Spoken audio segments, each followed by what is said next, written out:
Bonjour, nous sommes le mardi 14 octobre 2014 et je voudrais vous revenir sur le fameux cycle de 7 ans, sous deux angles bien différents, quoi qu'on puisse les relier. D'une part, la question qui est liée au démarrage d'un nouveau cycle, un cycle conjonctionnel, et deuxièmement, ce qui se passe en phase disjonctionnelle quand les choses, disons, se désagrègent, tant sur le plan de la vie personnelle que sur le plan géopolitique. Donc une mise au point qui reprend un peu et qui précise pas mal de choses par rapport à ce qui avait été dit dans des causeries, dans des selfies maintenant on dit, précédentes. Sur le premier point, je dirais que c'est la fin de la procrastination. C'est-à-dire que les gens qu'on avait perdus de vue réapparaissent. On les retrouve, on les rencontre, ils se manifestent, on se manifeste, les uns par rapport aux autres. Bref, il y a une forme de conjonction, de rencontre, qui, au sens littéral du terme, se produit en phase de conjonction de Saturne avec une des 4 étoiles fixes royales, mais qui n'attend pas la conjonction, qui anticipe sur la conjonction je dirais, d'environ la moitié de 45 degrés, c'est-à-dire environ 22 degrés 30. Parce que nous avons une division en 8 dans ce cas. Donc 22 degrés 30 par rapport à une étoile qui est à 9 degrés du Sagittaire comme Antares, ça nous renvoie à peu près à 17 degrés du Scorpion. Comme début du processus. Environ. Un peu moins, peut-être 19 degrés. De toute façon, tout ça est extrêmement approximatif. C'est pas du tout il n'y a pas de division de frontières, on passe d'un signe à l'autre, etc. Ça n'a rien à voir avec l'astrologie que je pratique. Alors, donc, au cours de mon existence, j'ai pu observer à titre personnel ce genre de phénomène. On parlait de mon 93, donc 3 cycles de 7 ans, justement. Je m'intéresse beaucoup au cycle de 21 ans. En 93, j'ai revu quelqu'un que j'avais perdu de vue, alors là depuis 77, depuis une bonne quinzaine d'années. Intéressant. Ça a eu des effets peut-être un peu excessifs, on ne va pas revenir dans les détails, mais en tout cas, la rencontre s'est faite, le contact s'est fait, le lien a été renoué, etc., etc. Comme je l'ai dit dans une précédente vidéo hier, actuellement, il y a aussi des retours comme ça qui se font. Je ne pense pas que je sois tout seul dans mon cas. Il y a des choses qui se refont, qui sont liées à un phénomène, je dirais, centripétique. Les gens ne sont pas dans la centrifugie, mais dans la centripétie, et donc ils renouent, ils se rapprochent. Il y a des rapprochements. Le mot est à prendre aussi bien sur le plan astronomique que sur le plan social, des rapprochements qui sont envisagés et qui rétablissent quelque chose qui avait été mis en suspens pendant des périodes qui peuvent être de quelques mois ou de quelques années, voire de quelques décennies. Parce qu'on a des occasions de renouer, mais on ne les saisit pas forcément. Il faut donc attendre la prochaine occasion, c'est-à-dire 7 ans plus tard. Bon, ça c'est le premier point que je voulais aborder avec vous. Le fait d'accepter souvent d'ailleurs une certaine souveraineté. C'est-à-dire de dire, voilà, j'aimerais bien renouer avec cette personne-là parce qu'elle a quand même une certaine importance dans ma vie, qu'elle représente quelque chose. C'est pas forcément des rapprochements comme ça, un peu dans tous les sens. Non, c'est souvent des rapprochements autour d'une personnalité. C'est cette personnalité-là qui va focaliser le processus de rapprochement. Voici. Je passe au deuxième volet de mon petit selfie. Et je reviens sur la fameuse affaire de 1989, qui va jusqu'en 1991, avec la dislocation de l'Union soviétique à la fin de cette année 91.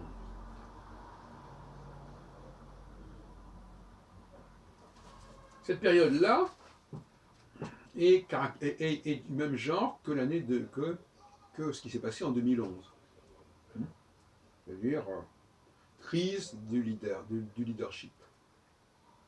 Et tentative de remplacer le leader par une équipe, par un ensemble, plus ou moins efficient.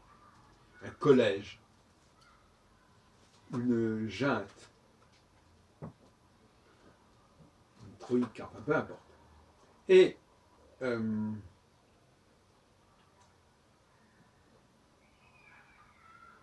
il s'agit là d'une crise de charisme.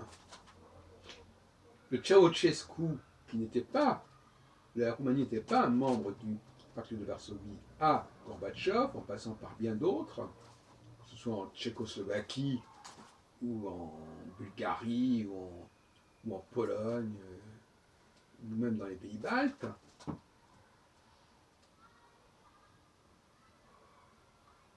eh bien, on a affaire à des roitelets, des petits chefs, plus ou moins importants, qui ne sont plus crédibles, comme en 2011, 21 ans plus tard, en gros, ne seront plus crédibles les petits chefs du monde arabe, cette fois, comme quoi la même configuration astrale peut fonctionner sur différents pays et sur différentes régions, contrairement à ce que dit André Barbeau, qui lui voulait associer forcément une configuration ainsi planétaire à une région, ce qui me paraît une aberration, un contresens épistémologique majeur, je dirais,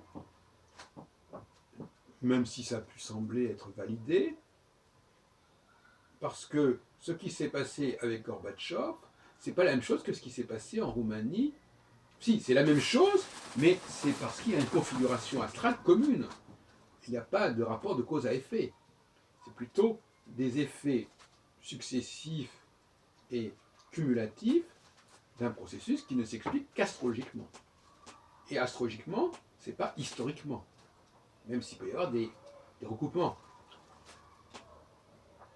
Donc, nous avons affaire à ces moments-là à une dislocation, mais pas réellement en fait, pas réellement. La dislocation, elle est beaucoup plus à craindre, paradoxalement, en phase conjonctionnelle. Je vais m'expliquer. On le voit actuellement d'ailleurs. Les manifestations actuelles en phase conjonctionnelle à propos de l'Écosse, à propos de la Catalogne, à propos d'autres pays, ne serait-ce qu'en Europe elle-même, puisque actuellement il y a des gens qui envisagent de sortir de l'euro. Il y a la question de l'Angleterre, mais il y a même d'autres pays qui pourraient se manifester dans ce sens dans pas si longtemps que ça, y compris l'Allemagne éventuellement. Je dis ça parce que j'ai entendu des nouvelles à ce sujet. Des rumeurs. Donc, la phase disjonctionnelle n'est pas une phase, pour en parler de dislocation des empires, comme j'ai pu le dire dans des précédentes causeries ou sur des précédents textes.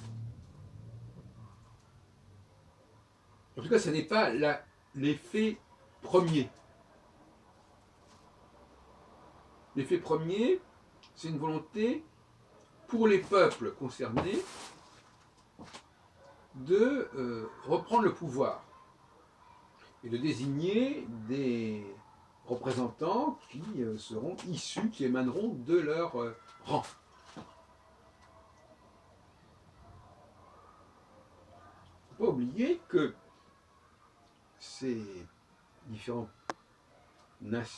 États qu'on appelait les États satellites, ce qu'on appelait les pays de l'Est, derrière le rideau de fer, ils avaient quand même une certaine forme de fonctionnement.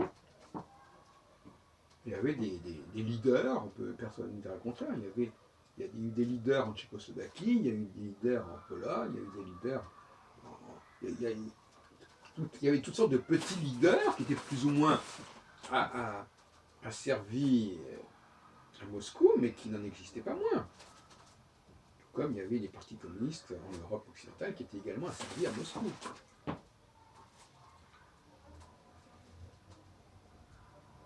Donc il ne faut pas confondre. Donc, ce n'est pas la phase disjonctionnelle qui provoque le démantèlement d'un empire. Ce qui a provoqué la crise en Union soviétique et dans les pays de l'Est, c'est la crise du leadership. Et c'est la même crise qui a provoqué le printemps arabe. Le printemps arabe nous éclaire sur ce qui s'est passé en 1989. Et inversement.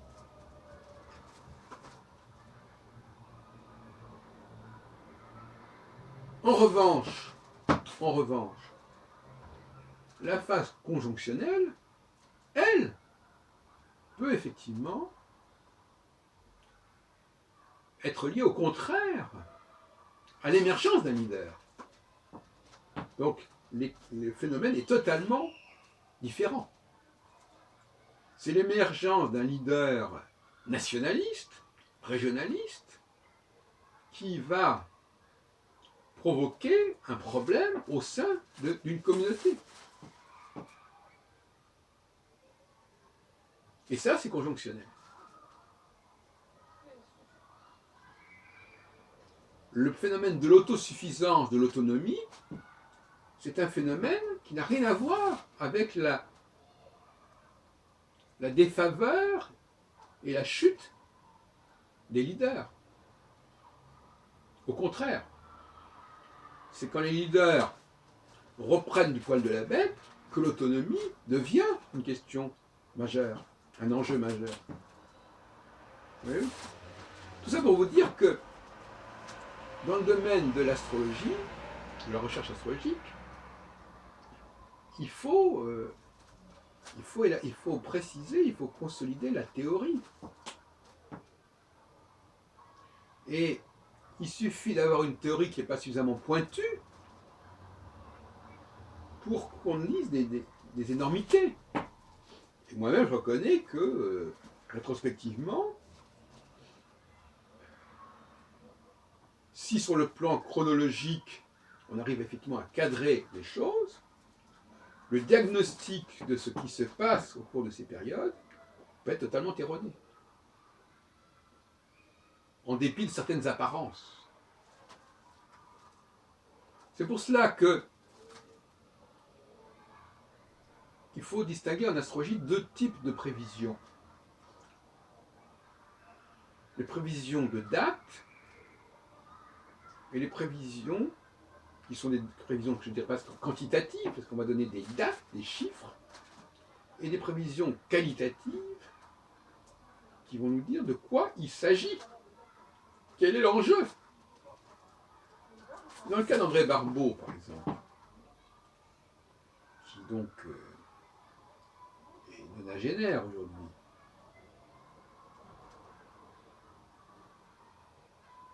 il se contentait des prévisions de date, prévisions quantitatives. Quand il a annoncé, quand il a mis en avant 1989, c'était une prévision quantitative. C'est-à-dire, il y aura quelque chose à ce moment-là. Quoi? On ne sait pas. Il était absolument incapable de nous dire ce qui allait se prédire. Et là, on n'est pas dans la voyance, je suis désolé, on n'est pas dans la voyance. Dire qu'il y a un certain type de processus qui va dans un certain sens ou dans l'autre, c'est pas de la voyance. L'astrologie est capable de dire si on va dans un certain type de processus ou dans un autre, par-delà la question des dates. pas exagérer. Vous comprenez, il y a des astrologues qui disent ah ben vous comprenez, on n'est pas dans la voyance, donc on doit se contenter de mettre en avant des dates. Mais non, parce que ces dates-là peuvent correspondre à des situations totalement opposées, totalement différentes. Alors on va me dire oui, c'est pas grave, de toute façon, le principal c'est que les dates soient là. Non. Qu'est-ce que vous voulez qu'on fasse d'une date si on ne sait pas le sens, dans tous les sens du terme, sens, c'est-à-dire non seulement la signification, la portée, mais dans quelle direction ça va? Ça va vers quoi?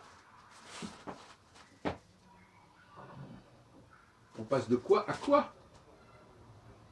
Il faut toujours en astrologie dire, voilà, vous êtes là, on va là. Et puis après, on va ailleurs. Il faut toujours indiquer des balises, des bornes. Donc,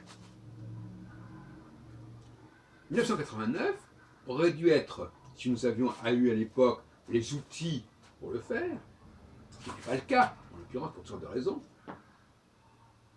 aurait dû être annoncé, comme 1989-91 d'ailleurs, aurait dû être annoncé comme une période qui allait être extrêmement défavorable au leadership.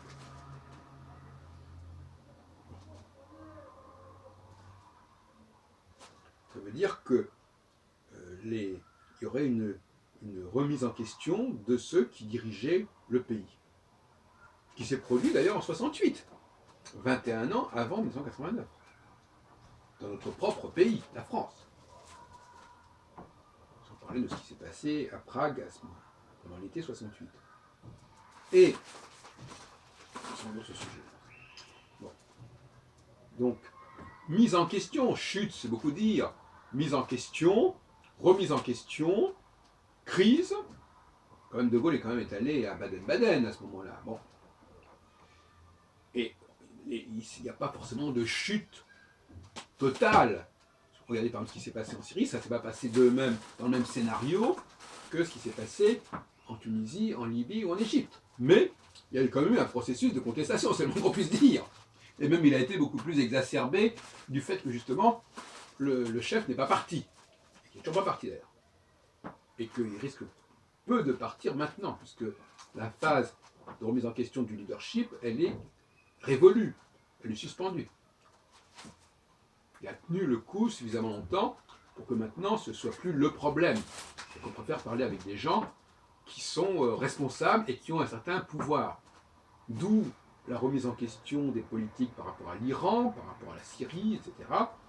Parce qu'il y a d'autres choses qui sont plus urgentes et plus graves que le fait de faire tomber un leader. Et maintenant, le leader apparaît plutôt comme rassurant. Il tient ses troupes, plus ou moins.